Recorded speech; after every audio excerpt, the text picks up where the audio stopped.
Sanibonani. Ngiye ngizwe kuthiwa the truth shall set you free. Lalela mntomnyama.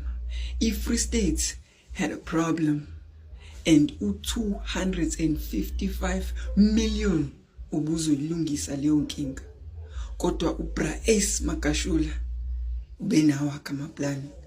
Ngo-2014, Free State Provincial Government yabona ukuthi naba abantu abamnyama behlupheka.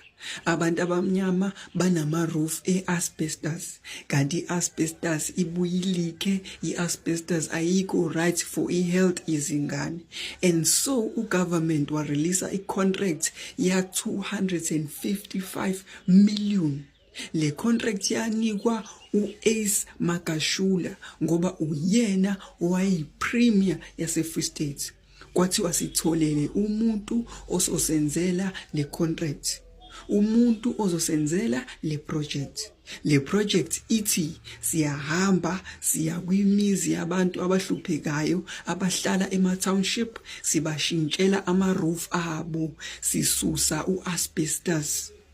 U-Ace Magashule as ipremier yase-Free State, as umuntu yena unikwe le mali, wathatha isinqumo sokuqasha i-Diamond Hill Trading ne-Black Head Consulting. Lama company o2 a-ownwa u-Edwin Sodi. Waqasha u-Edwin Sodi ukuthi together bazokwenza le project. I-Special Investigation Unit, i-SIU, idiscover ukuthi i-savior yethu, ihero yomphakathi, isithenjwa, sanikwa itender ya255 million kwathiwa thuthukisa abantu abamnyama, kodwa yena wathatha isinqumo ukuthi uzosebenzisa u21 million. That means ukuthi u234 million wawuthatha ufake ephaketheni.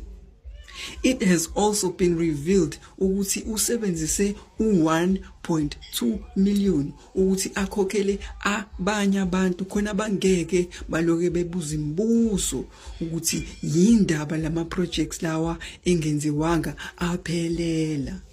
That means ukuthi wenze imizi embalwa, wabiza imedia, kwashuthwa, kwathiwa ihero emphakathini.